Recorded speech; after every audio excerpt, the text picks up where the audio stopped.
Alright, let's just get right into it. The Rockets need to fire Stephen Silas. As of right now, the Rockets have a record of 10-33, which is the worst record in the Western Conference and the second worst record in the league, but that's not surprising, considering this Rockets team is very young, with Jalengreen, who's their franchise player, is 20 years old.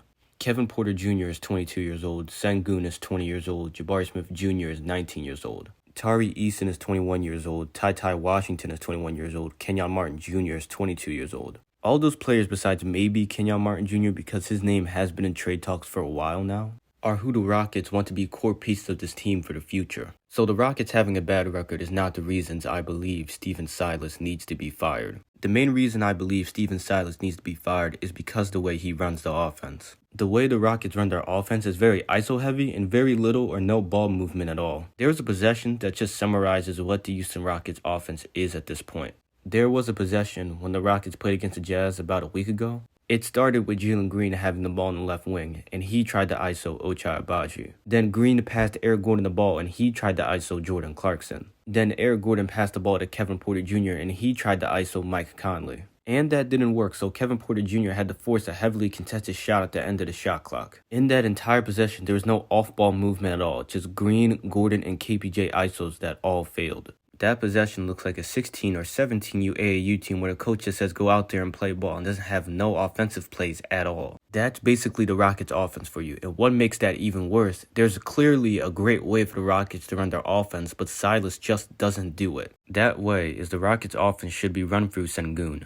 The Rockets need to be running their offense similar to how the Kings run their offense through Sabonis and how the Nuggets run their offense through Jokic. The Rockets should be running their offense through Sengun, whether that's him running dribble handoffs with the guards, whether that's Jalengreen or KPJ around the perimeter, or him have the ball at the high post or low post and you have other guys run off-ball actions on the opposite side where Sengun has the ball. Whether that's guys curling off screens, flare screens, cutting back door off screens. I believe the Rockets offense would be way better and more efficient if they ran their offense through Sengun. And Sengun would easily be averaging 18 or 19 points a game, 10 or 11 rebounds a game, and 5 or 6 assists a game. And it's not just obvious to me, other Rockets fans and NBA fans that watch the Rockets enough, it's even obvious to players in the NBA. Anthony Edwards a couple days ago said that he believes they need to build around Sengun and that Sengun is something serious and that the Timberwolves had the game plan for him. In late November, after playing against the Rockets, Jokic said similar to what Anthony Edwards said. A couple of days ago, Nicholas Batum called Sengun Baby Jokic. I'm gonna play like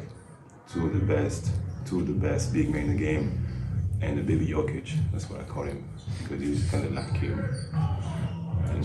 So how does everyone know this, but Stephen Silas doesn't and continues to be stubborn to not run the offense through Sengun? Even though when they do use Sengun as the offensive hub, the offense is really good. Besides not using Sengun as the offensive hub, running the offense the way Silas is leading the Rockets to develop bad habits. With players not moving without the ball and just standing around, and players thinking just spamming ISOs is the best and only way to score. And the players that are developing these habits are players you don't want developing these habits, like Jalengreen and Kevin Porter Jr., and both of those are part of your top core players with them and Sengun. And those players developing those bad habits will stunt their development. It's one thing to be a bad and young team and you're developing good habits. Being a bad and young team developing bad habits is the opposite of what rebuilding teams like the Rockets should be trying to do.